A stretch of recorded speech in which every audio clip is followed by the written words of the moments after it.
All right, here we go. Charm City Birdwatch, episode 127. We've got, let's just say we should be thankful. Maybe early Thanksgiving celebration here. We should be very thankful.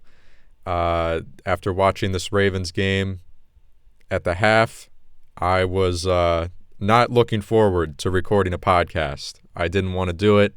I was dreading it.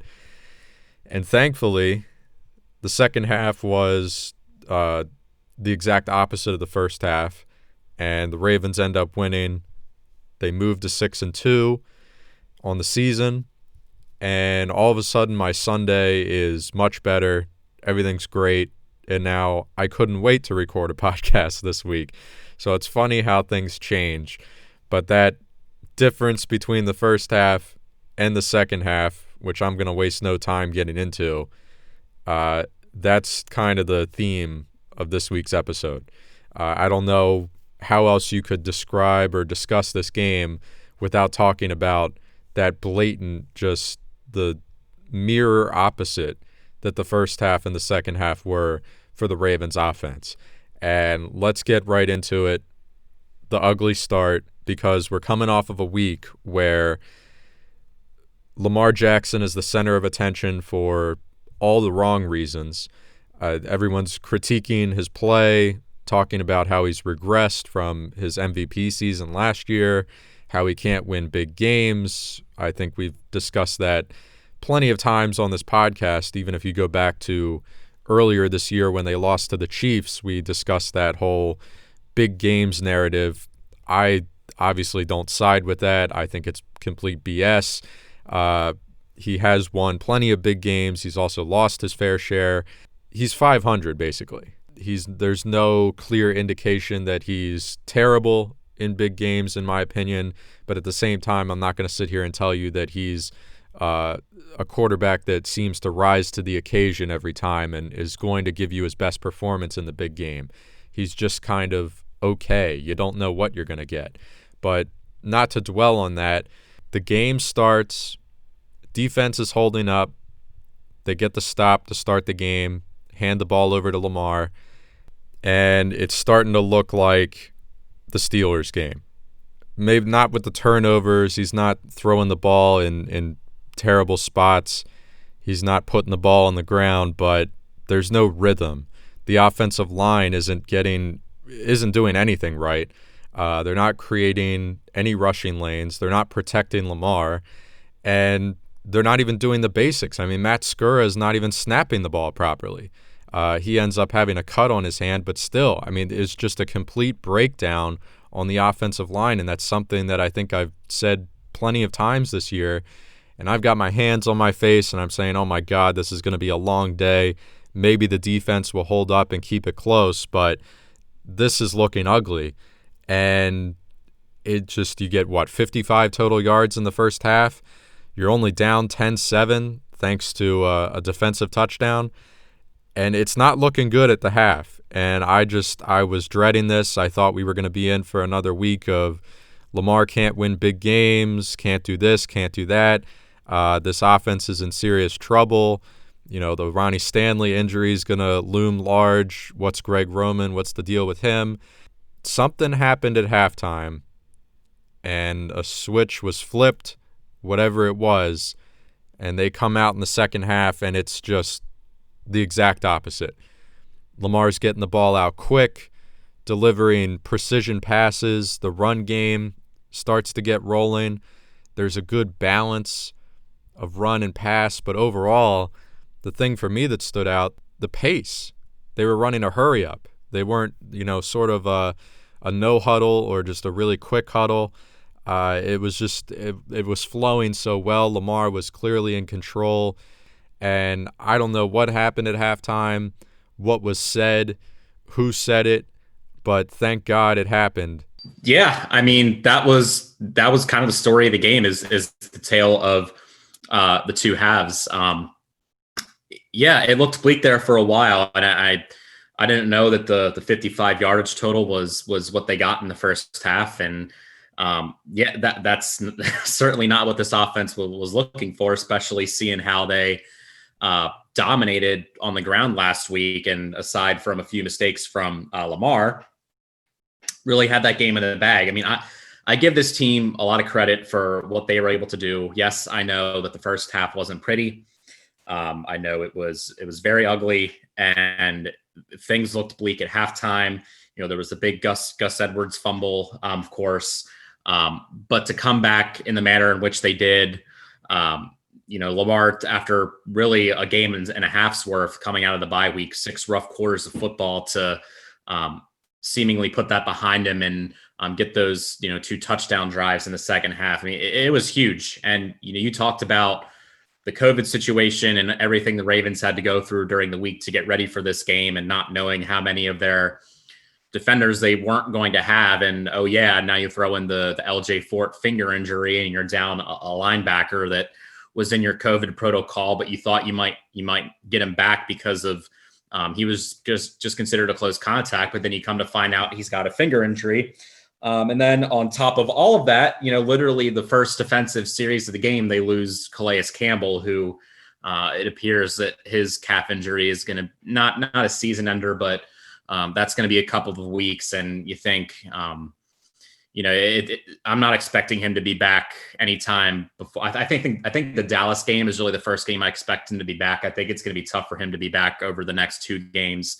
And then the Steelers game after that is 4 days after playing on Sunday against the Titans, which that's going to be a big loss. And even if it's not a season-ending injury, you're talking about a calf strain for a guy that's in his mid-30s. I just don't know what we can expect from Campbell realistically the rest of the season, even if he is out there. And that'll open up the door for guys like Justin Mutabake and Broderick Washington, perhaps Justin Ellis and Derek Wolfe to get more opportunities. And we talk about Brandon Williams too. But that's another, significant veteran injury. And it's frustrating considering he hasn't missed a game in, 4 or 5 years. But that was just adding on to the top of the things that I was mentioning earlier with the Ravens already not having Marlon Humphrey, not having LJ Fort, not having Mark Ingram, and Ronnie Stanley and Tyree Phillips on top of that, to not only do what they did, but to think of, you don't have those handful of guys, more of a handful of guys, really. Very impressive. I do think it's the biggest win of the season. The Colts, the AFC is stacked this year. I mean, not after the division leaders, you've got a handful of teams in there. The Dolphins, the Browns, the Ravens, I guess, would be considered a wild card right now. You've got the Colts in there, the Raiders. I mean, the AFC stacked. And I know the Colts probably aren't going to be a world beater in the playoffs. They might make the postseason. I think them not having T.Y. Hilton helped the Ravens. I don't know how big of a difference that would have made had he played, because I just don't think Phillip Rivers can stretch the field as much as he used to. I think he really does not have the arm strength. He never really was a big arm quarterback, but definitely not looking like a strong arm quarterback that can push the ball down the field. So I don't know how much the T.Y. Hilton loss offset that. Yes, I'm glad he didn't play because we didn't have, or the Ravens didn't have, Marlon Humphrey, but I do consider that the biggest win of the season, considering that the Colts are a team that could very well make the playoffs in the AFC this season, and to do that on the road, and a big win, especially after a very, very crushing, deflating defeat last week against the Steelers. And hopefully they can keep that up as they get another chance to be in prime time this week against the Patriots, which I'm sure we'll dive into later on. Yep. And I would agree with you about it being the biggest win of the season for sure. Even without all the extra circumstances, I think it's either between this or the Browns as your biggest wins. And it just sort of comes down to, do you like the Browns as the beatdown win, or do you pick the Colts because they're probably the better team and it's on the road? So I could go either way. But let's really get into the second half change. I mentioned it a little bit with the way they were, the pace of play, the mix of the run and the pass, just the way Lamar was getting the ball out quick, wasn't standing there waiting for something to develop. He was just going with that primary read, and if it was open, he was delivering a perfect strike. And then it was I don't know how else to describe this, but I'll just call it the little things that we saw from Lamar last year as an MVP that keep drives alive. It should be said here real quick on the topic of keeping drives alive. No penalties in the second half. That's huge, obviously, to keeping drives alive and not shooting yourself in the foot. I feel like we've talked ad nauseum about penalties the last couple weeks and how much they've hurt the Ravens. Well, in the second half, it was not a factor at all. But as far as Lamar and the way he played, he'd roll out of the pocket. He's waiting for something to develop. The defenders are closing in. Nothing's there. But instead of waiting until the last second where either you're going to get sacked, tackled for a loss, or maybe you're able to throw the ball away, get it out of bounds, he takes off and runs. And he gets 4 or 5, maybe even more, 6, 7 yards heading towards the sideline. And I know some teams have shut that down and have made it a point to not let him roll out and get those cheap 5-yard bursts. This year, teams have been pretty good having their linebackers and other defensive backs go sideline to sideline and shut that down. But as far as, these aren't really necessarily designed runs. They're just sort of, a play breaks down, nothing's open, the pressure's closing in, he takes off. We saw that plenty of times last year where guys were closing in and he would put on a quick move and make them look silly, make them miss, and get 5, 6 yards out of it. And we saw that in the second half here against the Colts. That way you're not faced with 2nd and 10, faced with 2nd and 5, 2nd and 6 even, is way better than that. And now you're in a position where you can run on the next play. You could do anything. The play action was clicking for him more in the second half. So I've heard some people talking about this, but you watch the way they played in the second half, and it very much reminded me of what we saw on a consistent basis last year. And I'm not going to call Lamar the MVP, but it was just what I watched in the second half looked like his MVP season last year. And the final numbers, he finishes 19 of 23, which is actually crazy. I think he completed 10 straight passes in the second half. So after a rough first half to finish the game 19 of 23 is pretty damn impressive. 170 yards, no passing touchdowns, but no interceptions. He protected the ball. And then on the ground, he adds 58 yards and a rushing touchdown. So, and then I'll let you go real quick, but I want to get into some of the pivotal game-changing moments that took place in the second half after this. One of which was going forward on 4th and 3. We'll get into that more in depth later, but that also was very reminiscent of last year.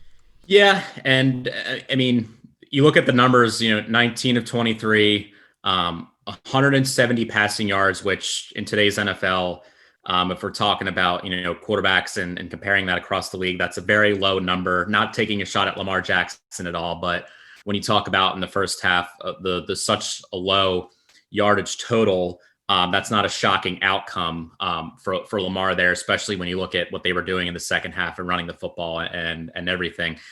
And I know we've talked about this, and the comparisons to last year are always going to come up because the Ravens went 14-2. They had the NFL MVP. He led the league in touchdown passes, all that sort of stuff. So anytime the Ravens don't look like that, I think we're going to be, quick to jump to what they were able to do last year. But fans of this team know that was an outlier in terms of what this offense has been in the history of the franchise. And I think it's unfair for not just the Ravens, but any team really to compare, to hold this offense to the same standard as what they were able to do last year. It's just not fair to them. And the other part of it is too, which is natural, the Lamar Jackson, for all the good that he did last year, his play style is something that historically, defenses, once they're able to study, get more game tape, get more exposure, see more of a player like Lamar Jackson, there is something to be said for other coordinators in the NFL are smart. Like defensive coordinators, I don't know if people know this, but it's pretty hard to get a job in the NFL as an offensive or defensive coordinator. You really have to know your stuff in terms of football and studying and all that stuff. So there is something to be said for defenses being able to study Lamar and figure him out. And then, you add on all the injuries to the offensive line and the retirement to Marshall Yanda, and I'll even something as small like the Hayden Hurst trade, which as to how reliant the Ravens were on tight ends last year. I think a bunch of these combinations of factors are leading us to see the results we have this year and why it doesn't necessarily look exactly like it did last year. But yeah, despite all of that, it was this a picture of what the Ravens were last year? Not exactly, but you saw flashes of it. And that as we get more into the season here, as we get into the second half and we realize more and more of what the Ravens are, they'll say, okay, we're not going to absolutely gut wrench teams. We're not going to blow teams out by 30 points a bunch of times this season, but we're still a pretty damn good football team. We have one of the best rosters in the NFL. And as long as the Ravens always have that mentality, as long as they always think that, they're going to have a shot against anybody in this league. And even if they're not going to get all the same, sexy stats and big plays that they did last year, if they at least understand what they're good at and can still be successful at finding ways to be good at those things and get success and get scores and long runs, then this team will still be competitive. It's not going to be 14-2. It's not going to be a historic paced offense, but it's still a pretty decent offense. Would you like them to be better in some categories? Would you like them to have a number one receiver? Absolutely. But that's not what they are, at least of right now. And just small glimpses of it, keep building that momentum. And as we get into the stretch here against teams like Tennessee, Pittsburgh, coming up, I think this momentum that they're going to get as a team is really going to carry them a long way. Yeah, I agree with you. I mean, we've talked about it before on the podcast about comparing this to last year. And look, we're halfway through the year. I think we can all tell that even if something does drastically change in the second half of the season and maybe Lamar ends up going off and has his name somewhere in the MVP conversation at the end of the year, even if that does happen, I think we can agree that you're right. 14-2 is an outlier. The historic offense is an outlier for sure. And even though you're fielding a very similar team this year, it's not fair to expect that. However, everyone would also agree that 55 total offensive yards in the first half of the game is flat out unacceptable for any team. Give me the worst Joe Flacco offense with no receivers, no talent at the running back position, and a mediocre line. 55 yards is abysmal for that offense. So it's even worse for an offense with this much talent on it. You just want them to be more consistent. You just want them to look like they have control.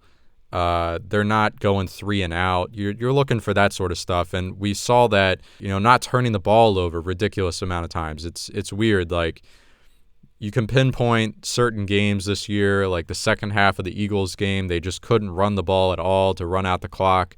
The Steelers game, they turned the ball over a ridiculous amount, an uncharacteristic amount. And then in this one, in the first half, it's the same stuff. I mean, it's just like you're already not playing well as a whole, but then you add in the Matt Skura snap issues that I talked about earlier. It's just stuff like that should be so easy to cut out. I think they had another illegal formation penalty in the first half of this game.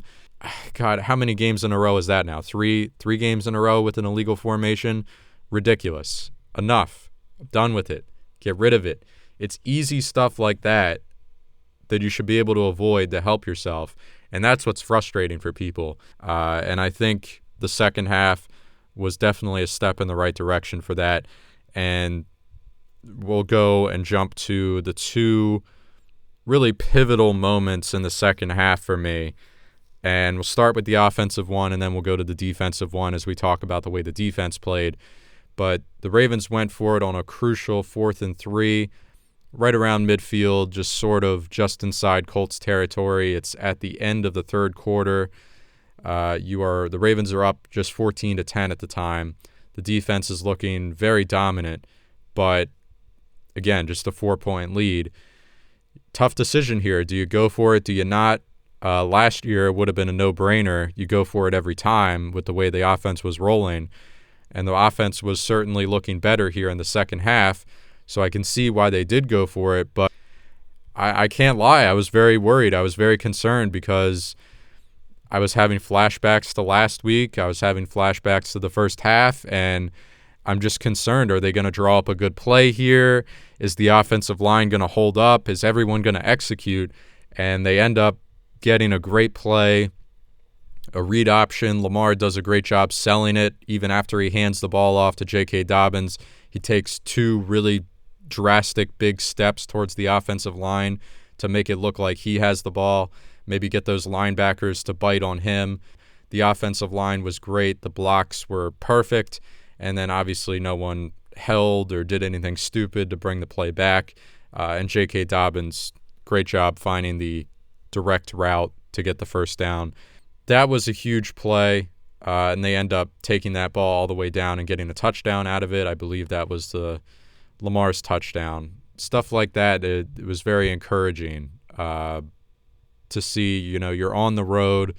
You do have the lead. You trust your defense, but hey, let's go for it. Let's go back to last year. What was a big key to our success last year? Being aggressive, going for it on 4th and short, and trusting our guys on offense and saying, hey, we've got the talent. We've done this before plenty of times last year. We have the ability to get this first down. It ends up working. There's nothing to really complain about. Had it not worked and backfired, and let's say the Colts get a touchdown on the ensuing drive, we're probably having a much different conversation. But that was a key moment in the second half that really led to putting the game away.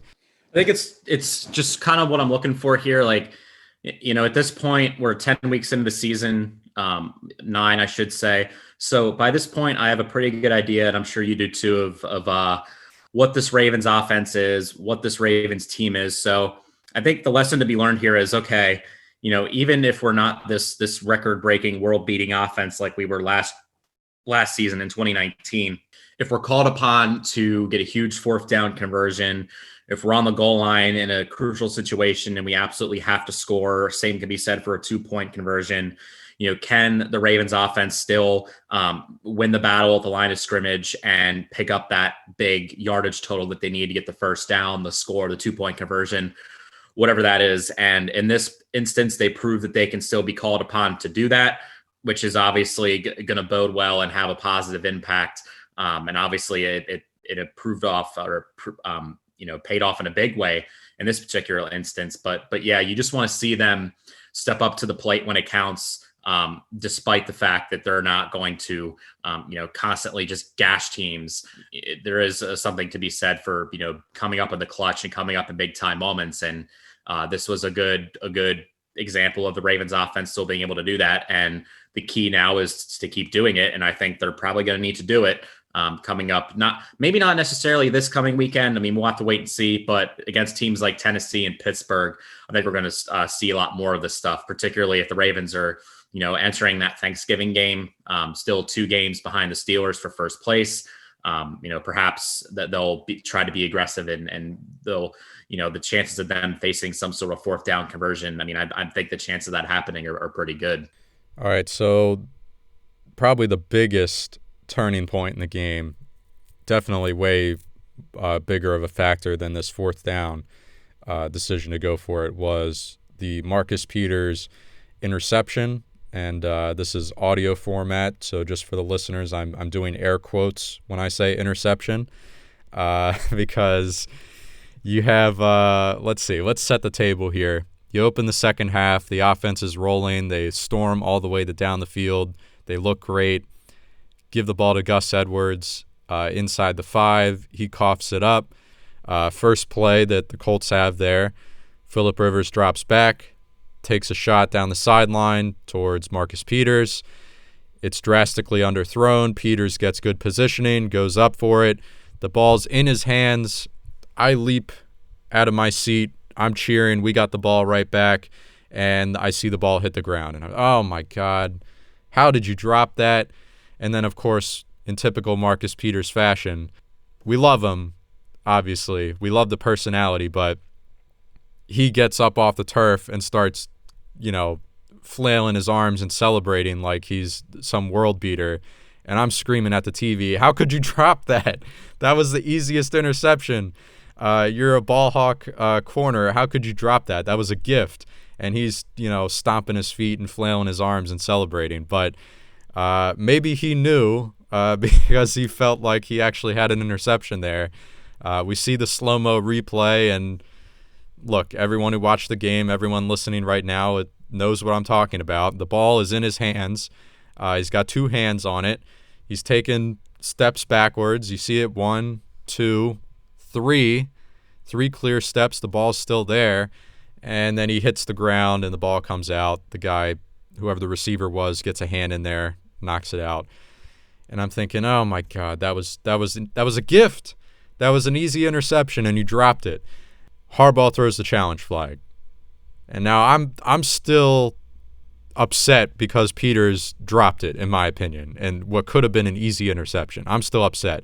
So Harbaugh throws the flag, and that just sends me over the edge. Oh my! How could you challenge this? There's no way. Did the TV survive? Did the TV survive, Nolan? I know you were angry before the challenge flag was thrown, but did the TV survive? I don't throw things when I get mad. So that I'm just sort of get loud and, pound my fist maybe against the sofa and whatnot. Any animals harmed? Were there any animals or bugs or anything? Certainly not. Nobody was harmed. The neighbors might get a little suspicious about what's going on, but if they look at the clock and realize it's 2:30, 3 o'clock on a Sunday, they can probably guess.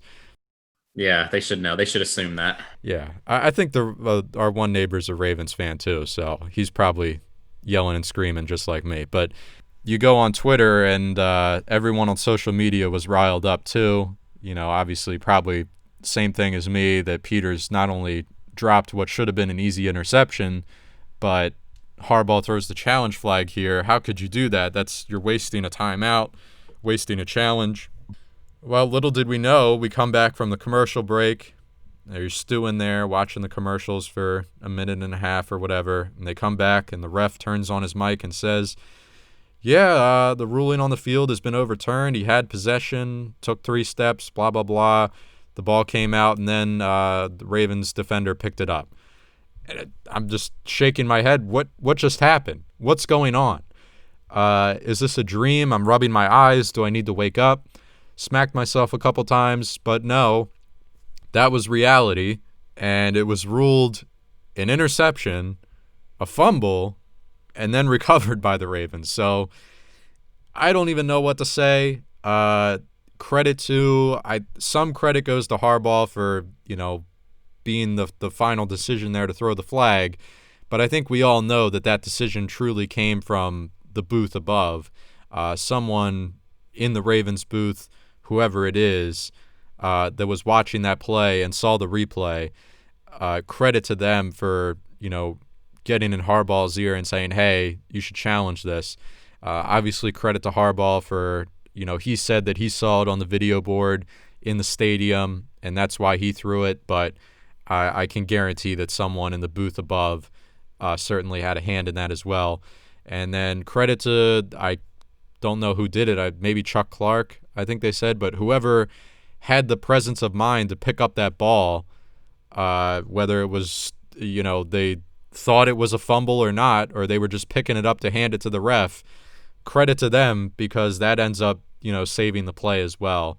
What an insane exchange of events there. I think we can all agree the Ravens got lucky, but after we spent a lot of time complaining about the refs in the Steelers game, it felt nice to get one back here, right?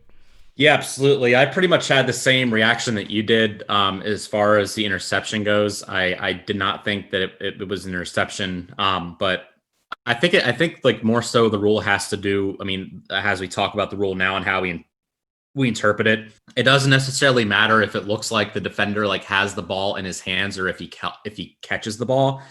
But if he's taken 1, 2, in this case 3 steps, and the ball isn't like in his arms, but he has it in between his hands and he possesses, air quotes, as you were saying, in that fashion. And in that instance, he made like a little bit of a move to corral the ball in a little bit. As the rule typically as it goes, if that's what it looks like, and that's what we saw with Marcus Peters, and the Ravens certainly had every right to challenge it, that's the way they're going to rule it. I think it's kind of silly. The language of the rule, the way it is kind of silly, and every time it seems like one of these things is challenged. If you're watching like a channel like Red Zone, even like Scott Hansen sometimes doesn't even know how the challenges are going to go. But yeah, like you were saying, it was smart for the Ravens to challenge it in this instance based on how the current rule is, and it ended up working out in their favor. But hey, I mean, we will take it as Ravens fans. We will absolutely 100% take it. Peters gets the credit for the interception. I believe he has 30 in his career now, and listeners can fact check this, but I did see a stat that through however many games or however many seasons it has been for Peters, the only two players in NFL history that have as many or more interceptions to start their career, Ed Reed and Deion Sanders. All three of those guys have put on the purple and black, which is pretty cool. Sanders very briefly, but still very elite company there for Peters. And I'm not going to make any sweeping statements right now and call him a Hall of Famer, but the way that he's played since coming to the Ravens, I think it might be shifting just the consensus about him, because before he came here, he bounced from Kansas City to LA, and then you see LA's going to trade him before his rookie contract's even up. He's with 3 teams in 4 or 5 years. We heard the stories. We heard all of that he's a bad guy in the locker room or he's not a good teammate. Since he's been in Baltimore, that couldn't be further from the truth. He seems like a great teammate. I mean, almost to a fault. You saw him run out onto the field when Lamar got hit with that helmet-to-helmet. Peters is out there on the field yelling at the guy, hey, maybe tone it down a little bit. We need you here. Don't get ejected. But they obviously love playing with him. And just I think the narrative or the general consensus is changing about him, because I remember when the Ravens got him, it was sort of, Marcus Peters is burnt toast. He gambles too much, and, that's how he gets so many interceptions, but he gets burnt just as many times or more than he does succeed. And I don't know. I mean, the way he's played with the Ravens, he has been burned in games. Sure, every corner gets burned. But he's, has the interceptions. He's forced fumbles. He forced the one early in this game. Chuck Clark picks it up and scores a touchdown. What does he have? Like 3 interceptions this year and 2 forced fumbles, maybe more, maybe 3 forced fumbles. I don't know. I mean, he's balling out. And I think the consensus about him is changing from risk taker and burnt toast to, yeah, this guy's legit. He's an elite company when it comes to generating turnovers. Maybe we should start changing the way we talk about him. Yeah, I mean, it's tough because, we're watching this from afar and we don't, we're not Chiefs and Rams fans. So we don't, we see Marcus Peters before whenever he was in like a primetime game, or we hear about him through watching other games, but we don't know too much about the other characters. I don't think he's a guy that you necessarily want to have as your, let's say it's an instance a couple of years ago where it's literally just Jimmy Smith and the other side is Ladarius Webb or whoever else the Ravens are throwing out there at corner. If you take out Jimmy Smith and you throw in Marcus Peters and that situation is like your one true top cornerback, I don't think that's a situation that you want to have, because yeah, he does get burned. And if he's going up against the top receiver in the NFL, he might have a bad game. I mean, he still has bad games, but it hasn't, the Ravens defense, for all the talent they have, even if Marcus Peters is struggling, they can overcome those odds. And when he was with the Chiefs, I know the Chiefs defense wasn't, lighting the world on fire or anything. I don't think Marcus Peters is a bad guy or anything. I just think, how do I put this? He's not a bad guy, but he does have a mouth on him. He does chirp a lot. He does, like to trash talk, which, I mean, you look around the NFL, Jalen Ramsey, who essentially took his spot with the Rams, he's the biggest trash talker there is. And you like to have that. He has a tendency to kind of stick his head in places where it doesn't necessarily need to go, like he did coming off of the sideline at one point. And it's kind of situations like that where he's just so competitive. And I think sometimes he gets caught up in it. And I think he just gets so intense. It's not nothing against him. I don't think he's a bad guy or anything. It's just he has such a huge intensity level that maybe some coaching staffs and some team members just aren't willing to put up with. Don't know that for a fact, but that's just kind of what I feel like might have happened. And I mean, luckily, he fits right in with his Ravens defense and has found a little bit of a home, and he's going to be here for a few more seasons. I'm happy to have him. Certainly he's in Hall of Fame company there with, I believe, if I remember correctly, it's 85 games, but don't quote me. I could have been wrong and not remember the graphic correctly, but to be in the same conversation, to be in the same company as Ed Reed and Deion Sanders, he's doing something right. Yeah, I mean, real quick on Peters, I think to your point, I think he's just a guy that was looking for a team that actually had a defensive personality. Like, he fits in with a lot of the other great Ravens defenders throughout history that, they play well and they talk trash. Like, I'm not calling him Ray Lewis, I'm not calling him Ed Reed or Terrell Suggs, but those guys ran their mouth and backed it up on the field. And I think Marcus Peters fits in well personality-wise, and he fits in well with his teammates. Like, Marlon Humphrey might not talk as much trash, but he hits hard, and I feel like it just complements well. Like, this defense is mean. Like, they don't, when you go up against this defense, you should be scared because they generate a lot of turnovers. They got guys that can hit hard. It's hard to run against them. They've got a great identity, and I think he was a defender that was looking for a defense that complemented him and somewhere that he could be himself, and that was the case. So it might be having a different conversation if he got himself ejected. I agree with you there, but he is a guy that I think when he gets wound up, it's hard to wind him down, so to speak, because the Harbaugh was trying to get him back on the sideline. I think Anthony Levine, Jimmy Smith was there trying to get him back. They were yelling at him. He wasn't listening. Certainly loved to have him, and he stepped up big in this game, was my point. You mentioned Jimmy Smith there, too. I want to give him a shout out. I mean, the Ravens are getting outstanding value from the cheap contract they gave Jimmy Smith, that 1-year deal. Not only has he stayed healthy this season, has shown up on the injury report. I mean, I was a little alarmed by the Achilles issue, and I mean, last week it was a back, I think, is what he was listed with. But not only has he stayed healthy, but without Humphrey and losing Tavon Young and all these other guys, he has stepped in, and it was great to see him performing just as well on the outside. It had been a while since we had seen that in a traditional cornerback sense for Jimmy Smith, but got to give him a lot of credit too for stepping up and playing well anywhere he's been asked to play on the defense. I wanted to give him a big shout out too, because the Ravens have really made a good decision to bring him back. It's really paying off. Yeah, he stepped up big time, and I don't know if he was truly 100%, but the fact that he was able to suit up and play is the biggest difference maker, because if not, you're talking about Marcus Peters on one side and Terrell Bonds on the other, who had his moments. He got picked on a little bit early, but he ended up coming back. He had a really nice pass breakup or really good coverage on a deep ball late in the game. Almost had an interception too, I believe. He dropped the easiest interception. Yeah, he almost had one. Yep. That's why he's a cornerback. Yep, not a receiver.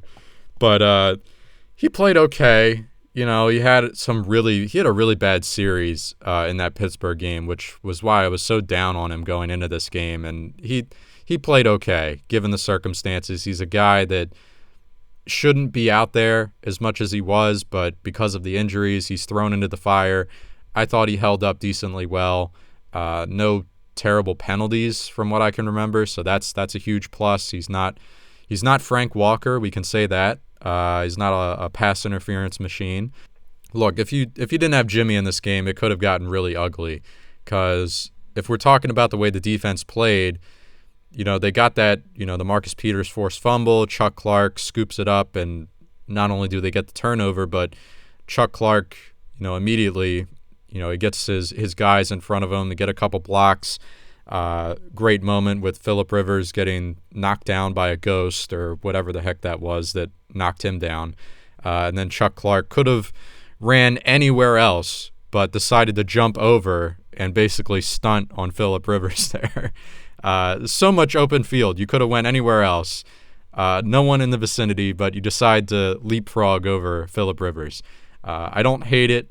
It made for a great photo, but it's a very funny moment. And that was certainly a big moment. But outside of that, early in the game, I thought the Colts' game plan was terrific, and it was making me nervous. I was sweating.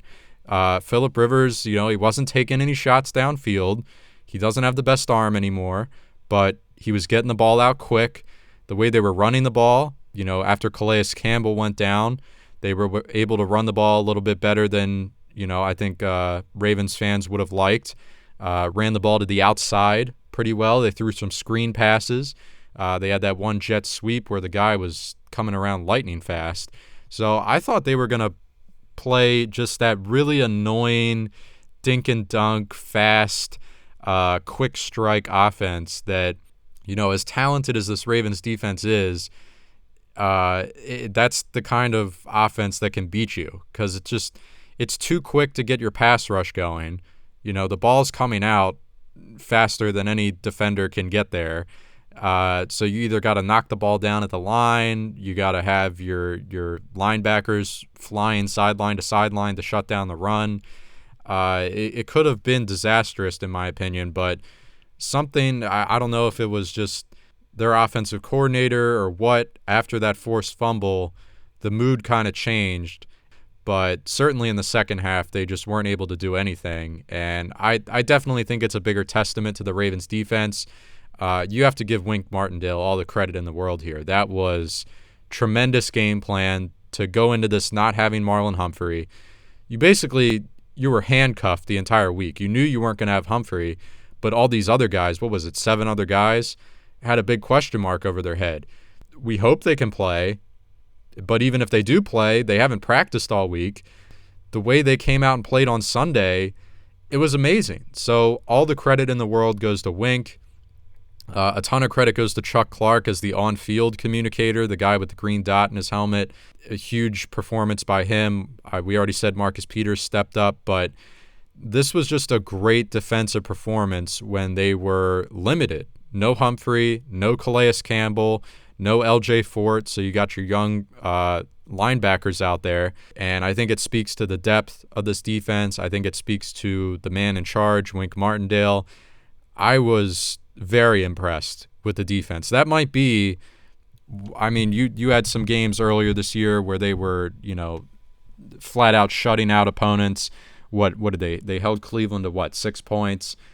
They had all those sacks against Cincinnati. They had their moments, but this might be one of their best, maybe the best defensive performance given the circumstances with who wasn't playing and also the opponent. Yeah, really, I didn't even notice it, quite frankly, but the only area where they didn't really do anything was in terms of sacks. No sacks at all, only 2 quarterback hits, 2 from Judon. That's really the only area where, they didn't really have any production, and it really didn't turn out to be that big of a deal. You limit Phillip Rivers to 5.2 yards per pass with no touchdowns and interception. 112 yards rushing, but the highest total out of that was Jordan Wilkins with 39 passing yards, and you got some turnovers. So it's really hard to complain. Would you have liked to see them get in the backfield a little bit? And only 2 only 2.5 tackles for loss as well. So they didn't do much in terms of getting behind the Colts offensive line, and that's a talented offensive line, by the way. And the Ravens obviously they lost Calais Campbell, which might have had an impact to their ability to do that with the interior pass rush. So it's not really a complaint, but just that's a kind of an incomplete area of the game is what they were able to do in terms of tackling Phillip Rivers and getting back there.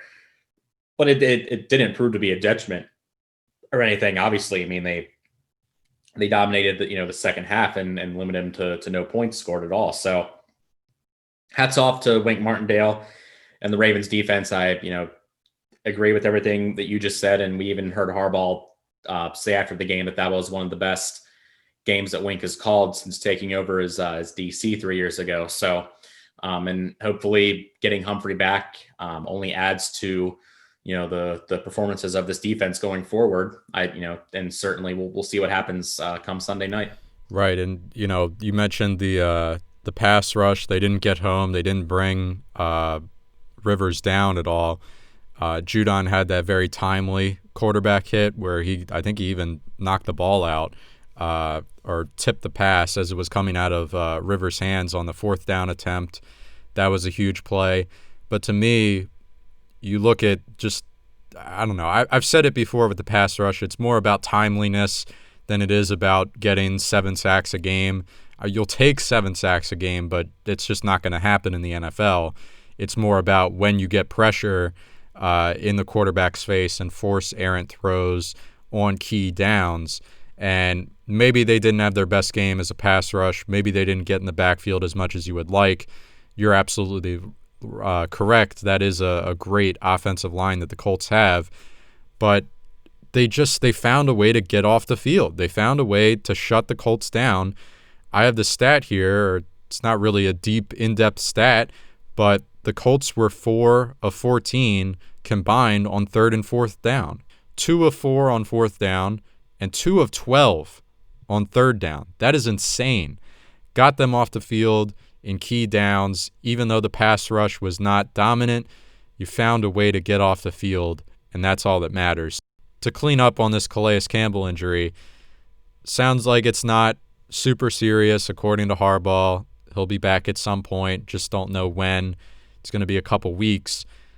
This Sunday, maybe not the most essential for him to be out there. You'd like to have him, but the running back group that the Patriots have is not anything crazy. Like, isn't that crazy to say too about the Patriots? Like, you might not necessarily need him this weekend against the Patriots. Like, it's just a weird sentence I just heard you say. I don't know if I've heard that too many times in my life. No, it's very odd, and we'll talk about how they played last night against our old friend Joe Flacco. Looked like 2014 Joe Flacco out there last night. That was crazy. Like it was with the Ravens, it was also a tale of two halves for the Jets, that's for sure. You don't need Campbell on the horizon. You would definitely really like to have him for that Tennessee game to help shut down Derrick Henry. But I don't know, 2 weeks away if that's going to happen. Certainly don't want to push it. The Ravens have other great run stoppers with Brandon Williams and Derek Wolfe, but we saw the way he ran on them in the playoff game. Nothing more needs to be said there. You're going to need all hands on deck when it comes to trying to stop him. But if you can get him back maybe by the Pittsburgh game, I know with that being a short week, that might be out of the question, but at the very least to get him back at some point this year and then have him 100% by the time the playoffs roll around, that's going to be what's most important here. Just thankful it's not super serious and not season ending. Because, that's a guy that is just so essential to what you're doing up front there on the defensive line. I mean, in terms of the Campbell injury, he was able to walk off under his own power, and he was still stretching it out, so it's not like he wasn't able to put any weight on it or anything like that. Calves are tricky. I worry about considering a guy that's in his mid-30s and the physical type of position that he plays, about how effective he's going to be when he comes back. I mean, that's something where they might be extra careful with in terms of how long they sit him, which kind of stinks because the end of the Ravens schedule is much easier compared to what they're going to be facing over the next few weeks. But you're right. I don't think it's a case where he's going to miss the rest of the season. He was able to walk off and was stretching it out a good bit after it happened. It's probably just going to need a couple of weeks to get better, and hopefully they don't rush him back like they did with Mark Ingram in the playoffs last year when he had a little bit of a calf problem. But yeah, we'll just have to wait and see. But hey, I mean, not that he's going to be Calais Campbell, but it'll be a good opportunity for us to kind of scout Mutabake and see if the Ravens have any future in him. One thing that just popped into my mind here, I don't have to dwell on it long, but the Ravens as a road team, this was a lot of streaks were kept alive here in this game. You had the turnover streak, the streak of scoring 20-plus points. Both of those continued, but 10 straight road wins now for the Ravens going back to last year. That is a testament to every part of this team, offense, defense, coaching staff, special teams. I just wanted to point this out because it came to mind here when I was typing my notes, but we spent this past week, we talked about it, everyone else talked about it, from the local radio shows to podcasts to people just on social media, all the way up to the ESPN and Fox Sports 1 shows with all the pundits and talking heads, said that Lamar can't win big games. And everyone pulled out their certain set of games. Max Kellerman apparently said he's 0-6 in the biggest games of his career, the most bogus cherry-picked thing that I could possibly think of there. Other people limited it to 10 games. I think Ian had our guy Ian Schultz had a really nice breakdown. He picked out what he thought was the 10 biggest games of Lamar's career and how he performed in them, not just the record of the game, but his stats. You can go dig through his Twitter for that. I thought that was really insightful, pulling the stats there. But how about Lamar on the road? And I know this, I say this to counter the whole big games narrative thing, because the whole win stat is a team stat. I'm not pinning that solely on Lamar. He's had his rough moments in big games for sure, whether it's turnovers or just inconsistency, inaccuracy. But at the end of the day, the win-losses are a team stat. But if I want to counter what all those talking heads spent the last week talking about, how about Lamar on the road? 10 straight road wins for Lamar in his career. Jake, if you had to guess, what is Lamar's road record in his career since becoming a starter in 2018? The only losses would be in Kansas City, right?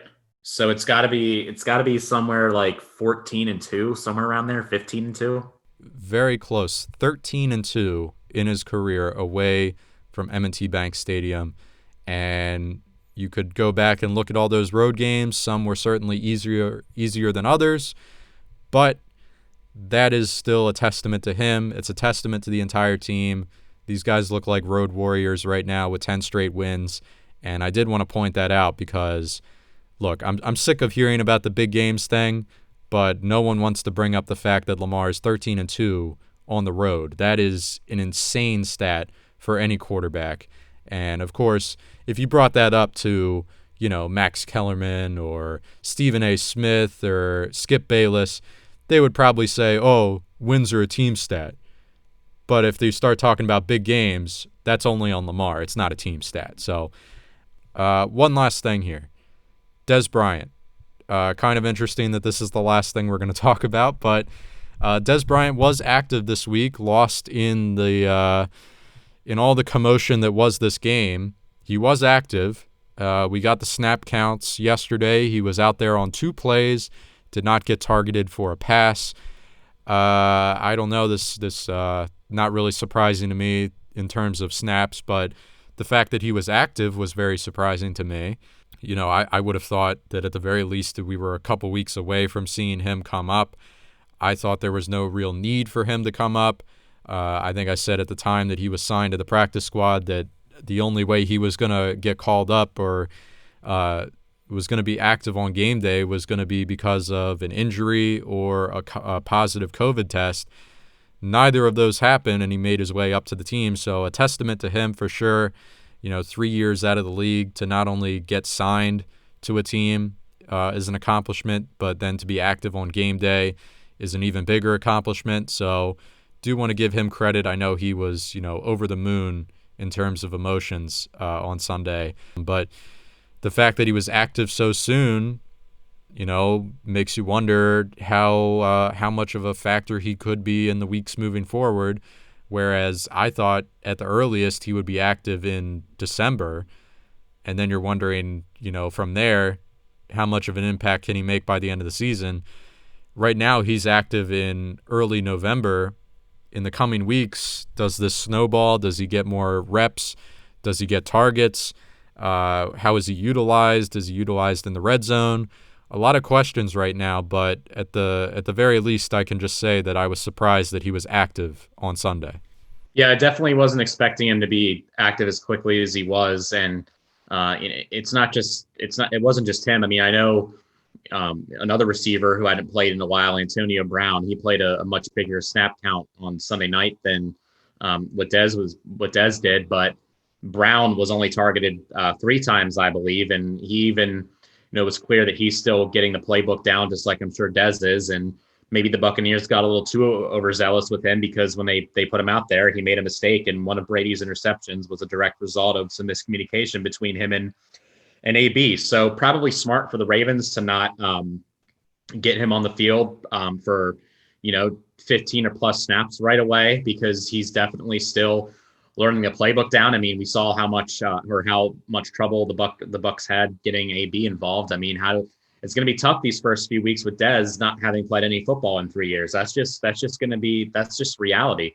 But at the very least, if the Ravens can get to a point week 13, 14, whatever it happens to be, and they can get him out there for 20, 25 snaps. And even if Dez isn't the player that he used to be, which, I'm not expecting that at this point, if he can at least get to a point, I mean, we know he's in shape, but if he can get to a point where he goes out there, blocks, and can at least run the right routes, even if the ball's not going to him, as long as there's somebody on the opposing defense taking account of him, that's going to help guys like Mark Andrews and Hollywood Brown out that have struggled to get the type of production that they've been seeking so far this year. So even if Dez isn't going to be, 2014 Dez Bryant, if he can just be a deflection to help out the younger guys that have struggled to really get some momentum going and keep some big games as far as their targets go, I think eventually that could be of some value for the Ravens for sure. Yeah, it could be a guy out there, even if, like you said, if he's not getting targets, the fact that Dez Bryant is out there, the opposing defense is going to have to account for that. And maybe they say, he's not going to beat us, or, we're not going to key in on Dez Bryant. We're going to make someone else beat us. Yeah, and if they do that and then they forget about him and they have Dez wide open, take a shot and throw it to him. Yeah, he's got the hands. We know he's got the hands. So, yeah, I just the threat of having him out there, I do like that. And it'll be interesting to see how many snaps he gets as the weeks roll on. Let's close things out here. Let's talk about this upcoming Sunday. Patriots heading to Foxborough on Sunday Night Football. When the schedule was announced, this looked like one of the biggest matchups of the year, a game that certainly scared you as a Ravens fan going to Foxborough on a prime time. We didn't know what Cam Newton was going to be, and early on this year, he looked like the real deal, and now we get midway through the season, and he looks like he looks rough. We'll just put it that way. I don't think he's the worst quarterback in the league, and he certainly doesn't have much talent around him, but he's looked pretty rough. So the Pats, before they barely beat the Jets last night on Monday Night Football, they had suffered 4 straight losses. And, yeah, I mean, this is a game, if it wasn't prime time, I think the Ravens would stomp them easily. I'd be very confident picking the Ravens, no doubt about it. But the fact that it's Sunday Night Football, the fact that it's in Foxborough maybe changes things a little bit. I will say, as much as I wanted to see our guy Joe Flacco finish things off and get that win for the Jets last night after an amazing performance where he was just dropping absolute dimes up and down the field to Brashad Perryman, of all people. Joe Flacco to Brashad Perryman. 2 touchdowns last night. The amount of times that Joe Flacco hit Brashad Perryman for a touchdown when they were both with the Ravens, 3 times.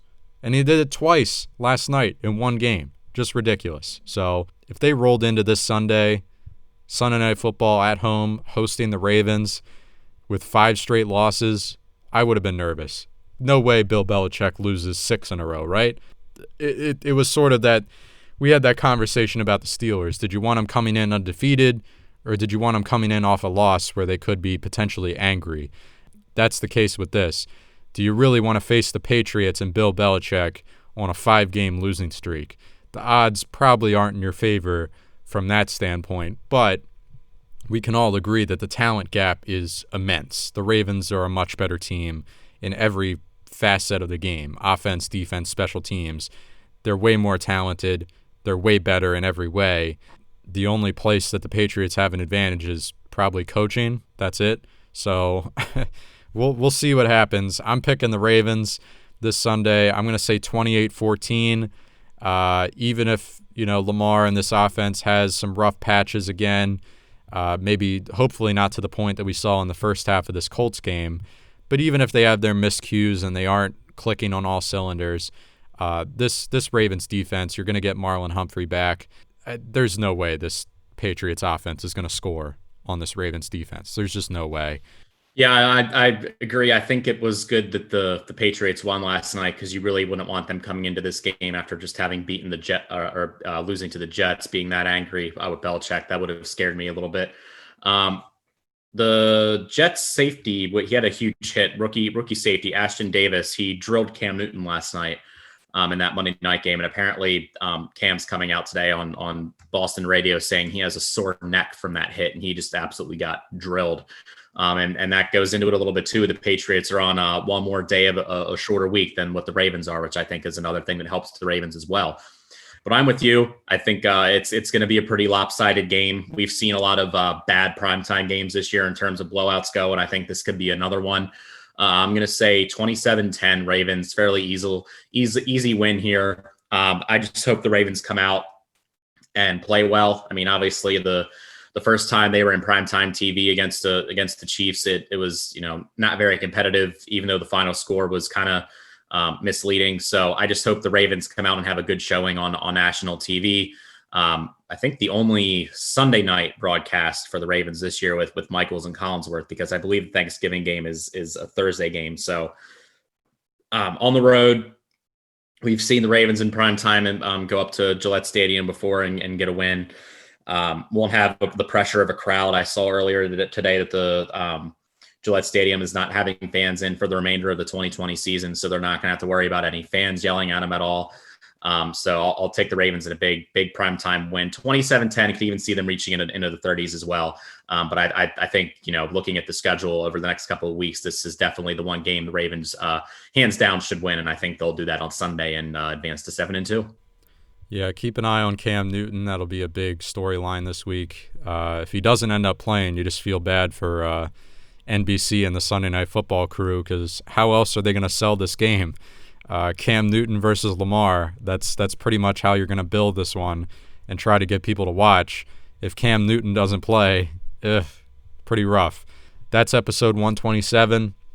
Appreciate you guys, as always, for listening. I say that every week, but we really do. Really appreciate it. Spread the word.